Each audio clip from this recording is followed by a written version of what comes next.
बांग्लादेश में हिंदू, बौद्ध और अन्य अल्पसंख्यक समुदाय के लोगों को वहां के कट्टरपंथियों के द्वारा मारा जा रहा है, जलाया जा रहा है, उनकी संपत्ति को लूटा जा रहा है, माताओं और बहनों की इज्जत के साथ खिलवाड़ हो रहा है।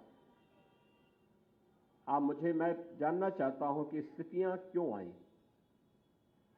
याद करना, ये जिन्ना का जिन्न जब तक इस धरती पर रहेगा तब तक इस प्रकार की अराजकता लगातार डसती रहेगी, गरीबों को, वंचितों को, शोषितों को। और यही दृश्य हम वहां देख रहे हैं। जो पाप 1947 में देश के विभाजन के रूप में हम सबके सामने आया था, आज उसका एक बदसूरत रूप फिर से हमारे सामने बांग्लादेश के रूप में है। ये जितने भी लोग वहां हिंदू मारे जा रहे हैं या बौद्ध मारे जा रहे हैं, ये सभी दलित तबके के हैं। और बाबा साहब भीमराव अंबेडकर ने 1946-47 में ही देश की जनता को इस बारे में आगाह किया था कि भारत का बंटवारा होने मत दीजिए, और अगर होता है तो फिर आर पार की लड़ाई, आर पार की व्यवस्था हो जाए।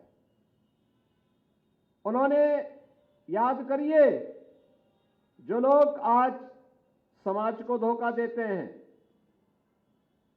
झूठा प्रलाप करते हैं, उन्होंने उस समय भी जब हैदराबाद के निजाम के रजाकारों के द्वारा दलितों के गांव चलाए जा रहे थे, उनका शोषण हो रहा था, उन पर अत्याचार किया जा रहा था, तब बाबा साहब भीमराव अंबेडकर ने खुला पत्र लिखा था हैदराबाद के निजाम की रियासत के सभी दलितों के लिए।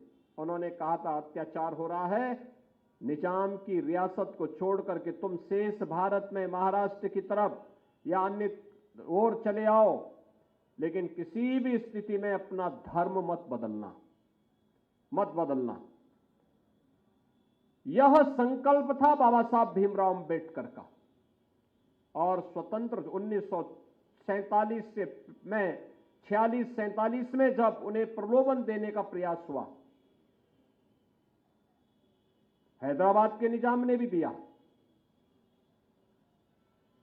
पाकिस्तान प्रस्त जिन्ना के लोगों ने भी दिया, लेकिन बाबा साहब अपने आदर्शों से टस से मस नहीं हुए, हटे नहीं। उन्होंने कहा, नहीं, मैं पहला और अंतिम भारतीय ही रहूंगा। यानी जन्म अगर भारतीय के रूप में मैंने लिया है तो मेरी अंतिम यात्रा भी भारतीय के रूप में ही निकलेगी।